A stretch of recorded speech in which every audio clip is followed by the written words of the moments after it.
तो मैं आज आप लोगों को प्रश्नावली 3.3 के क्वेश्चन नंबर 3 का 1 बताने वाला हूँ। मैं यहाँ पर सिर्फ आपको वर्ड प्रॉब्लम जो भी है उसको बताने की कोशिश करूँगा। क्यों? क्योंकि वर्ड प्रॉब्लम में जो होते हैं बहुत से बच्चे वो क्या करते हैं कि वर्ड प्रॉब्लम्स में फंस जाते हैं या उस सवाल को छोड़ना चाहते हैं। तो ये बहुत ही ईजी होता है, जैसा सवाल दिया जाए उससे भी इजी होता है। तो इसको समझ लेते हैं, उसके बाद इसको जो है बनाइएगा आप लोग, आपको खुद बन जाएगा। तो चलिए यहाँ पर सबसे पहले क्या रहा उस सवाल को पढ़ लीजिए। यहाँ पर आपको कुछ ना कुछ दिया जाएगा कि उन्हें याद करना है, वहाँ पर लिखा भी रहेगा क्लियर।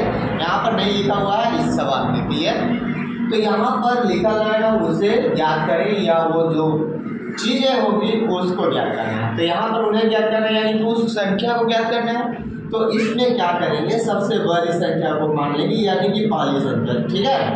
माना क्या करेंगे, माना कि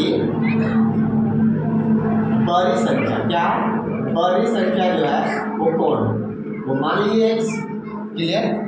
उसके पश्चात तथा दूसरी जो संख्या होगी छोटी जिसको हम मान लेते हैं वो क्या हो जाएगा, y हो जाएगा। अब इतना करने के बाद आपको कुछ नहीं करना, जैसे जैसे कहा जाता है वैसे वैसे देखना। कैसे? अकॉर्डिंग टू क्वेश्चन, यानी कि प्रश्न अनुसार हिंदी में। अकॉर्डिंग टू क्वेश्चन क्या कर रहा है कि दो संख्याओं का अंतर देखिए, अंतर पूछे, कम पूछे, अधिक पूछे, इस सब जो भी पूछे कम अधिक अंतर, इस सब का मतलब होता है क्या, घटाव। क्या होता है? घटाव। ध्यान में रखिएगा क्या होता है, घटाव। तो यहाँ पर है दोनों संख्याओं का अंतर जो है वो क्या है, तो बड़ा में से जब छोटा घटाएंगे तो कितना आएगा, 26। क्या ये भारी है? एकदम इजी है। समीकरण 1 अगर हमारा बन चुका है, हम लोग क्या कहाँ पर चलेंगे, आगे की तरफ। कहता एक संख्या दूसरी संख्या की 3 गुनी है। कौन होगा 3 गुनी? जो बड़ा माने वही ना होगा। ये जो संख्या है, जो छोटी संख्या है उसकी क्या है, 3 गुनी है। तो हम लोग क्या करेंगे, इसको अगेन लिख लेंगे, ठीक है, अगेन। और उसके बाद साथ ये लिखेंगे और आगे अगर इसको देखेंगे तो समीकरण हमारा बन क्या जाएगा, 3y। इधर बुला लेंगे इसको तो 3y माइनस हो जाएगा, बराबर में आ जाएगा 0। समीकरण 2 तैयार हो गया क्लियर। अब इसको हल कर सकते हैं। चलिए हल अगर करना आता है तो आप तो कर ही सकते हैं, नहीं तो यहाँ पर हम थोड़ा सा हल भी करके बता देते हैं। तो चलिए देखते हैं। ये जो है इसको आप किसी भी विधि से अभी बना सकते हैं, क्योंकि इसमें कहा नहीं गया है, जैसा कि इस क्वेश्चन में प्रश्न अभी गाइड नहीं है, ऊपर में होगा तो आप देख सकते हैं। तो चलिए हम लोग विलोपन विधि से पहले समझ लेते हैं। विलोपन विधि से अगर बनाया जाए तो विलोपन विधि क्या होता है, उसका भी विस्तार हमारे चैनल पर है, तो आप लोग उसको भी देख सकते हैं। तो हम लोग यहाँ पर सीधे चल जाते हैं और रूल लगा लेते हैं। समीकरण 1 दोनों में एक जैसा रहता है, हम सिर्फ घटाते हैं तो हमारा काम हो जाता है। तो उसका डिटेल अगर अभी प्रेजेंट में चाहिए तो आप लोग कमेंट करेंगे, मैं इसका डिटेल भी कर दूँ।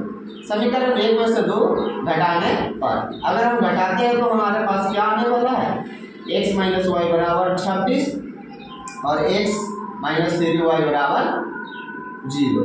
घटाने पर चिन्ह जो होता है परिवर्तन हो जाता है, ये कट जाएगा और ये प्लस में 3y है तो 2y बच जाएगा, बराबर में 26 होगा।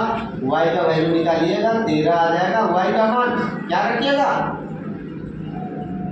किसी में रख दीजिए। समीकरण 1 में रख देते हैं, 1 में रखने पर अगर 1 में रखते हैं तो क्या आएगा, y का मान हमारा समीकरण 1 जो कह रहा हुआ है x माइनस वाई 26।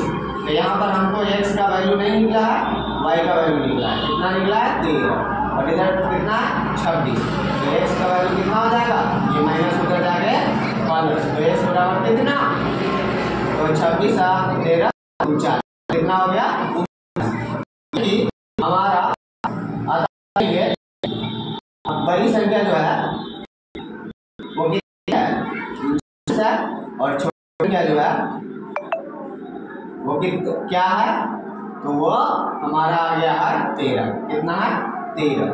तो इस तरह से बहुत आसान से बना सकते हैं हम लोग। इसको हल करने पर ध्यान नहीं दिया, अगर आप लोगों को चाहिए कि हल भी ध्यान से करा दिया जाए तो आप लोग कमेंट कीजिएगा। मैं यहाँ पर फोकस किया हूँ कि इसको समीकरण से जो लिखा हुआ है उसको समीकरण में कैसे फाइंड आउट करें। तो इसी तरह से जितने भी इस तरह से है वर्ड प्रॉब्लम उसको मैं इस समीकरण में बनाने की कोशिश करूँगा। आप लोग अगर चैनल पे नए हैं तो आकर के जुड़ जाइए और इस तरह के सवालों को बनाना सीख जाइए, बहुत ही आसान तरीके से, बहुत ही ईजी तरीके से।